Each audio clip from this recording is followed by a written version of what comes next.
लड़का पसंद बा, लड़का पसंद बा।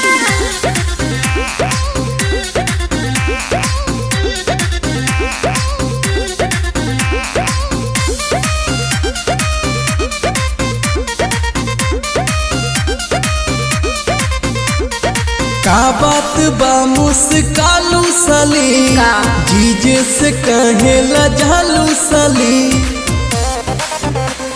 ये साली सुनो का बात बा मुस्कालू सली जीजे से कहेला झालू सली। सुनी तमन्ना करे में जीजा जी मकान बा, शादियों करे से करे के मान बा।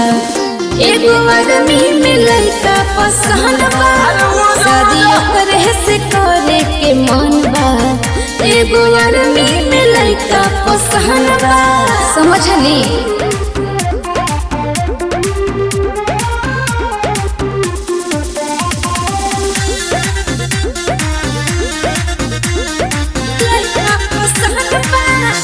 आगे सुनी ना, हम प्यार करी ना ओह से, वो भी हमसे करे।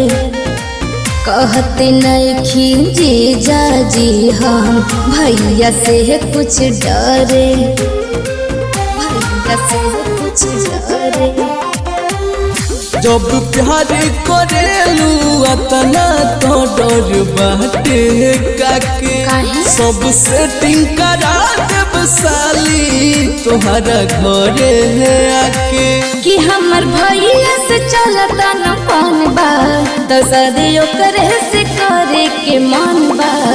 एगो आदमी में लड़का पसंद बा, तो शादियों करे से करे के मान बा। एगो आदमी में लड़का पसंद बा।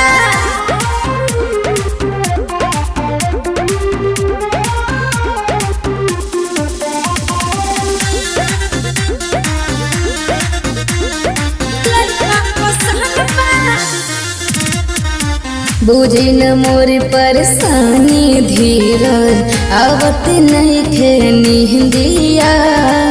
रातों दिनवा सोचत रही उनके बात फिक्रिया, उनके बात फिक्रिया। साली रहो न टूट परेशान में सब ठीक होई। बड़ू काहे गलावत दहिया के तू रोई रोई। कि दिल में उनके के पैती खान बा, शादियों करे से करे के मान बा। एगो आदमी में लड़का पसंद बा, तो शादियों करे से करे के मान बा। एगो आदमी में लड़का पसंद बा। हो तो बिहाने तारा घरे आवतनी हो। हाँ तो जीजा मिलस तो रउवे लेखा।